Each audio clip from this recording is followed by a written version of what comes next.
كنت كندير بيرسونال ديسبوننت، ما عجبنيش هذاك السيستيم يكون شي واحد واقف ليا فوق راسي شاف علاش درتي هادي علاش ما درتيش. ما كاينش داك الحريه، تنوض الصباح كتمشي تخدم كترجع في الليل انت مازال الظلام وحنا مازالين في الطوموبيل. انا كيعجبني هو كان كيموتيفيني انا شي مرات كنكون طالع ليا الدم وداكشي نتلاقى مع شي ستوري ديال سي عمر كيوقفني. والصراحه انا كنت كنتمنى يدير شي حاجه بحال هكذا، حيت هو تبارك الله عليه اول حاجه فيه اللي عجبتني فيه التواضع.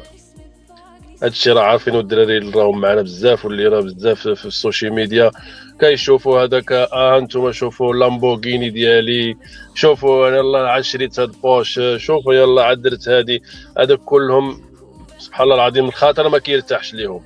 ولكن سي عمر تبارك الله عليه التواضع التام والكومونيكاسيون زعما تحتاجو كتلقاه. من النهار اللي دخلت النهار اللي دخلت للمجموعه زعما كنكتب له الصراحه ديك الساعات كيجاوب. وحدين اخرين راه ما يكونش عنده حتى الوقت ديال كيشد هذاك 2 دريال تعدو هذاك الفلوس ما يبقاش تقلب عليه ما تلقاه.